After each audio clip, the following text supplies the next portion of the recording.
Uttarakhand competitive exams की तैयारी करने वालों का मेरे चैनल चारू चंद्र पर स्वागत है। आज मैं आपके लिए लेके आया हूं उत्तराखंड में चंद शासकों का प्रशासन। इस प्रशासन के अंतर्गत हम जाति पर आधारित आल व्यवस्था का अध्ययन करेंगे।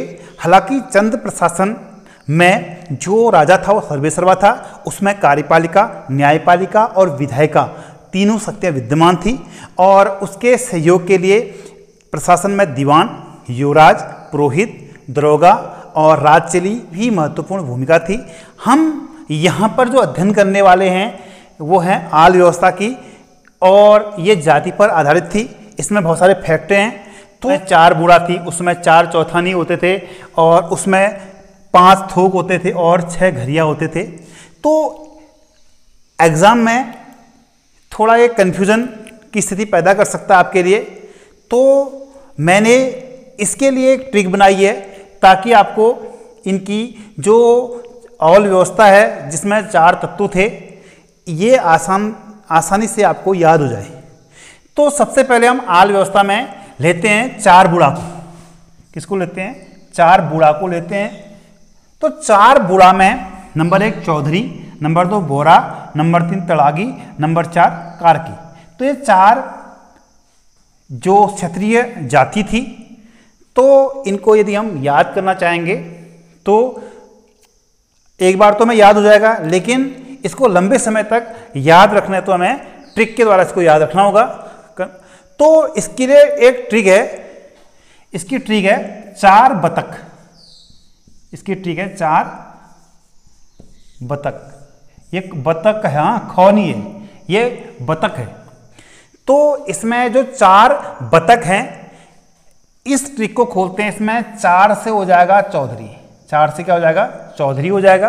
तो 4 को आप चौधरी से जोड़ लें और इसके बाद बौ से हो जाएगा बूरा और तौ से हो जाएगा तड़ागी या कौ से हो जाएगा कार्की।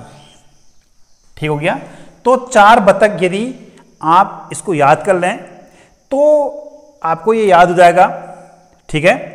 जो 4 बतख हैं वो क्या है? बूढ़ा है। ठीक है, वो जवान नहीं है, अर्थात बूढ़ा है। ऐसे भी याद करेंगे तो आपको याद हो जाएगा। तो 4 से हो जाएगा चौधरी, बो से हो जाएगा बोरा और तौ से हो जाएगा तड़ागी और कौ से हो जाएगा कार्की। तो 4 बूढ़ा में ये 4 जातियाँ आ गई। इसके बाद आता आपका 4 चौथानी। 4 चौथानी में ये 4 ब्राह्मण हैं। ठीक है, ये 4 चौथानी से जुड़े थे। तो इसमें नंबर 1 पांडे हैं, दूसरा तिवारी है, तीसरा देवलिया है, चौथा सिमल्टिया है। तो इसकी ट्रिक है, इसकी ट्रिक जो है पति देव सेम। पति देव सेम, इसकी जो ट्रिक होगी वो है आपकी पति देव सेम। अब आपको ये तुलना करनी है जो चंदों के समय जो 4 चौथानी थे, ठीक है, उसकी जो ट्रिक है आपका पतिदेव सेम है। तो आपको ये तुलना कर लेनी है जो पति होते हैं उसकी तुलना किससे की जाती है? देवता से की जाती है। तो तभी एक शब्द बना पतिदेव। तो पति देव के समान है, अर्थात पतिदेव सेम। ठीक है, पति और देव क्या हैं? सेम है। अर्थात जो पति हैं उनको देवताओं के समान क्या मिलता है? दर्जा मिलता है। तभी ट्रिक क्या बनी? पति देव सेम। तो पति देव कैसे हैं? सेम है। तो पौ से बनेगा आपका पांडे। पौ से क्या बनेगा? पांडे। और ती से तिवारी और देव से बनेगा देवलिया और सेम से बनेगा सिमल्टिया। ठीक है, तो ट्रिक है आपकी पति देव सेम। ये 4 चौथानी है। इसके बाद अगली ट्रिक है 5 थोक। 5 थोक। तो 5 थोक, ये जो 5 थोक हैं आपके, इसमें मेहरा, देव, ढेक, खड़ायत, फड़तियाल, ये भी क्षत्रिय जाति से संबंध रखती हैं। तो जो ये 5 थोक थे आपके, ये बिसुंग, लोहाघाट, चंपावत, लोहाघाट, चंपावत से ये 5 थोक संबंधित थे। 5 थोकों का संबंध किस क्षेत्र से था? बिसुंग लोहाघाट से था। ठीक हो गया। इसमें जो 5 थोक थे, नंबर 1 मेहरा थे, नंबर 2 देव थे, तीसरा ढेक थे, चौथा खड़ाए थे और उसके बाद फड़तियाल थे। तो इसकी जो ट्रिक बनी 5 थोकों की, इसकी ट्रिक है महादेव की ढाल खफा है। ठीक है, इसकी जो ट्रिक है आपकी, महादेव की जो ढाल है वो क्या है? खफा है। तो आपको ये ट्रिक दिमाग में रख लेनी है। महादेव हैं, देव के देव महादेव, उनके पास एक ढाल है। वो ढाल क्या है? खफा है। खफा मीन्स नाराज है। तो ट्रिक के साथ इसको आप याद कर लें। 2-3 बार आप इसको रिपीट करते रहेंगे तो आपको याद हो जाएगा कि महादेव की ढाल खफा है। खफा मीन्स नाराज। इसमें महा से बनेगा आपका महरा, महा से बनेगा महरा, और देव से बनेगा देव, और इसमें की साइलेंट है, इसका कोई अर्थ नहीं है। ढाल से बनेगा ढेक, और ख से बनेगा आपका खड़ायत, और फा से बनेगा फड़तियाल।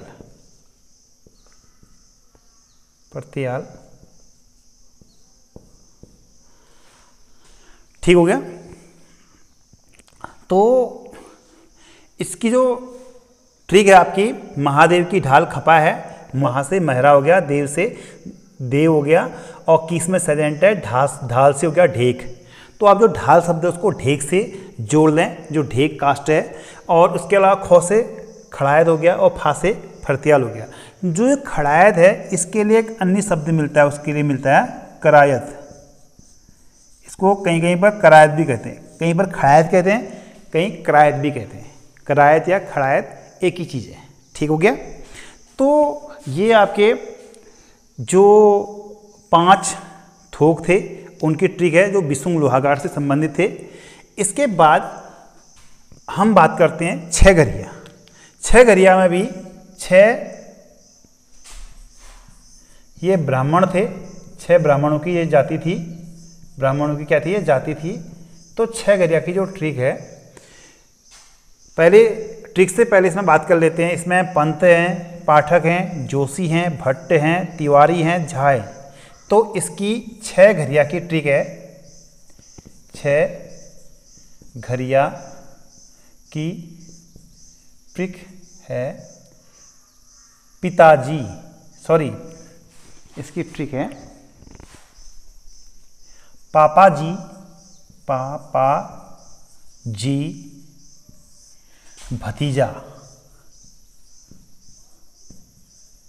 ठीक है, एक पापा जी हैं, ठीक है, फादर, और एक आपका भतीजा। पापा जी के साथ कौन है? भतीजा।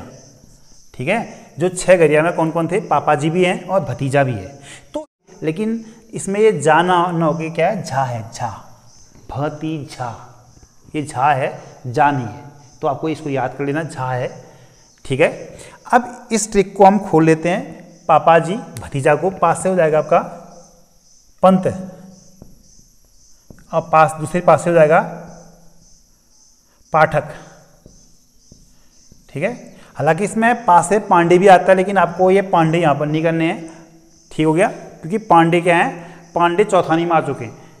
पांडे क्या हैं? चौथानी में आ चुके हैं। यहाँ पर पापा के साथ नहीं है। पापा में पासे पंत, और पासे पाठक, और जी से जोशी, और भौ से क्या हो गया? भट्ट, और ती से तिवारी, और झा से झा। ठीक है, झा से क्या हो गए? झा हो गए। और इसमें तिवारी एक कॉमन है कि तिवारी आपके चौथानी में भी आते हैं, और तिवारी 6 घरिया में भी आते हैं। तिवारी चौथानी में भी आते हैं, और तिवारी 6 घरिया में भी आते हैं। तो ये आज का ये जो टॉपिक था हमारा, चंद्र प्रशासन, जिसे आल कहते हैं, जो जाति पर था, इसकी ट्रिक से संबंधित था। और यदि आपको ये टॉपिक पसंद आता है और इस प्रकार से आपको शॉर्ट ट्रिक से पढ़ना पसंद है तो आप मेरे चैनल चारू चंद्र को सब्सक्राइब कर सकते हैं। धन्यवाद।